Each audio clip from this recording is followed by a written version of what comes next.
Hello everybody, class 10th की worksheet आ गई है बेटा। मैथ्स की we have done this worksheet in English medium, so let's do it in the Hindi medium also.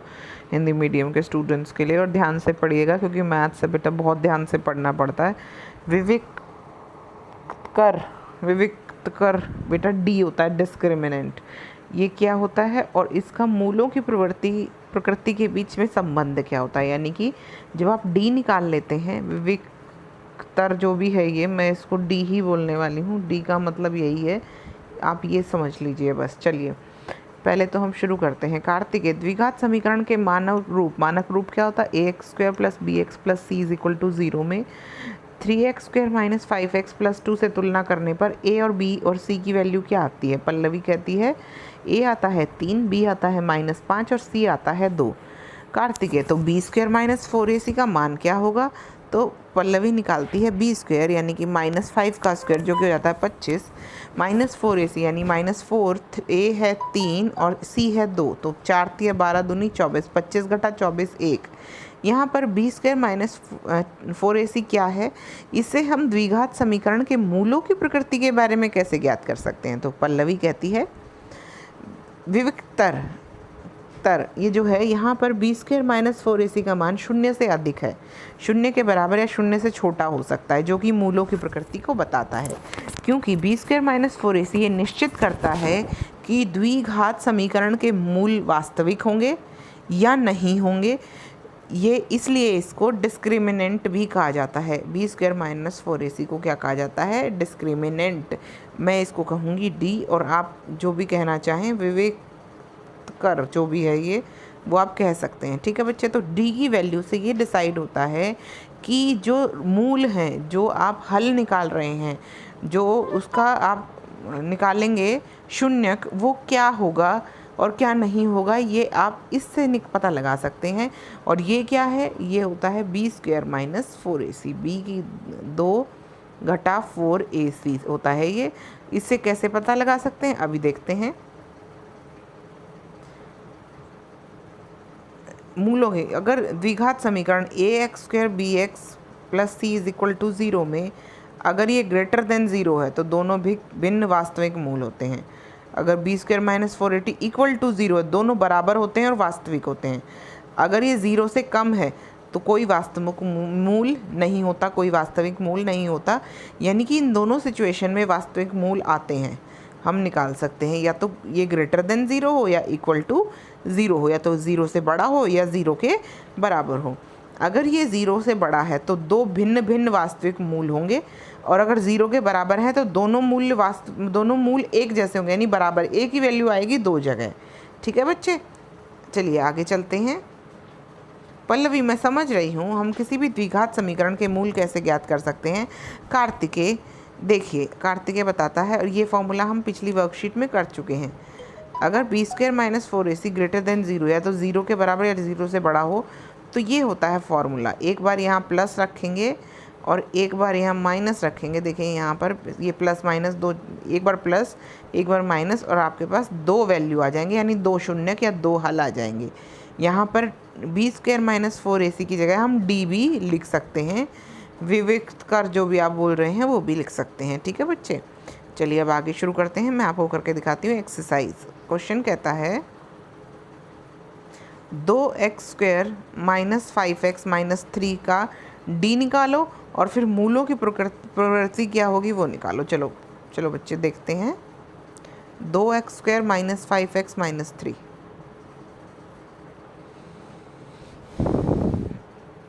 2x square minus 5x minus 3 is equal to 0 है बच्चे। यहाँ पर a है बेटा 2, b है बेटा -5 और c है बेटा -3। अब हमें निकालनी है मूलों की प्रवृत्ति। पहले तो d निकालते हैं। d क्या होगा? b स्क्वायर माइनस 4ac, देखिए बच्चों ये -5 का होल स्क्वायर घटा 4, a क्या है 2 और c क्या है घटा 3। बेटा ये आया 25, ये घटा और घटा जमा हो गई, 4 दूनी 8 तिया 24, ये आ गया आपका 49। डी क्या आया? ग्रेटर देन 0, डी क्या है, 0 से बड़ा है। 0 से बड़ा है तो इसके 2 वास्तविक मूल होंगे और दोनों अलग अलग होंगे। 2 वास्तविक मूल होंगे और दोनों क्या होंगे, अलग अलग होंगे। यही हमने बताया। अगर d ग्रेटर देन 0, अगर d की वैल्यू 0 से ज़्यादा आ जाती तो इसको सॉल्व करने की ज़रूरत है। एक बार वर्कशीट को देखते हैं। समीकरण में ये d ज्ञात कीजिए और फिर मूलों की प्रकृति ज्ञात कीजिए। यदि वास्तविक है तो उन्हें ज्ञात भी करना है बेटा, यानी कि इसको निकालना भी है। जो इसके यानी हमने ये तो पता लगा लिया कि वास्तविक हैं और दोनों अलग अलग हैं, तो निकालते हैं। चलिए, इक्वेशन थी 2x² - 5x - 3। हाँ जी,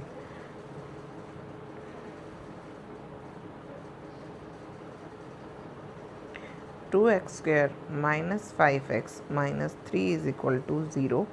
डी हमने अभी निकाला 49 आया।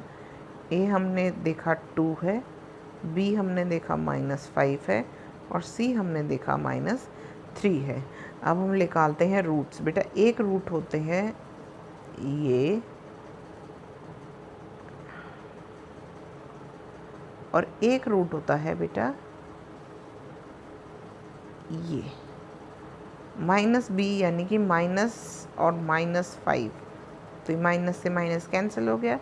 प्लस d आया है 49 अपॉन 2 और a है 2, तो 2 और 2 4, ये आ गया बच्चा 5 जमा 49 का स्क्वायर रूट करेंगे 7 आ जाएगा, 7 नीचे 4, 12/4, यानी एक आ गई वैल्यू 3। क्या आ गया इसका एक हल, क्या आ गया बच्चे, एक हल आ गया 3। अब निकालते हैं दूसरा हल। यहाँ से -5 घटा 49/2 दूनी 4, ये आ गया बच्चे 5 घटा 7/4, ये 7, ये जमा 5 हो गया, घटा 7/4 -2/4, यानी -1/2। दूसरा आपका क्या आ गया, एक आ गया 3 और एक आ गया -1/2। ठीक है बच्चे, आपको समझ में आ गया कैसे करना है? नहीं समझ में आया तो फिर से करके दिखाते हैं। हो गया क्लियर? चलिए बेटा, अगला क्वेश्चन क्या कह रहा है। अगला क्वेश्चन कहता है सही और गलत का निशान लगाइए। अगर b² - 4ac > 0, 0 से ज़्यादा होता है तो दोनों भिन्न वास्तविक मूल होंगे। बिल्कुल सही, भिन्न भी होंगे, अलग अलग भी होंगे और वास्तविक भी होंगे। द्विघात समीकरण ax² + bx का विविक्तर कहलाता है। बिल्कुल सही बात है, d कहलाता है, d भी कहते हैं इसको। द्विघात x² - 5x - 7 के मूलों की प्रकृति वास्तविक तथा बराबर है। ये निकाल के देखना पड़ेगा बेटा, वास्तविक है या बराबर है, क्या है। x² - 5x - 7, x² - 5x - 7 = 0। हमें निकाल कर देखना पड़ेगा बेटा। a हो गया 1, a की ज़रूरत नहीं पड़ेगी, b हो गया -5 और c हो गया -7। हमें निकालना है सिर्फ ये। अगर ये = 0 है तो वास्तविक और एक ही होगा, यानी मूल जो होंगे वास्तविक होंगे और समान होंगे। लेकिन अगर ऊपर नीचे होता तो बात बदल जाएगी। चलिए b² यानी -5² -4, a है बेटा 1 और c है -7। 25 घटा जमा 4 सते 28। ठीक है बच्चे, ये हो जाएगा 53। क्या है, ग्रेटर देन 0 है।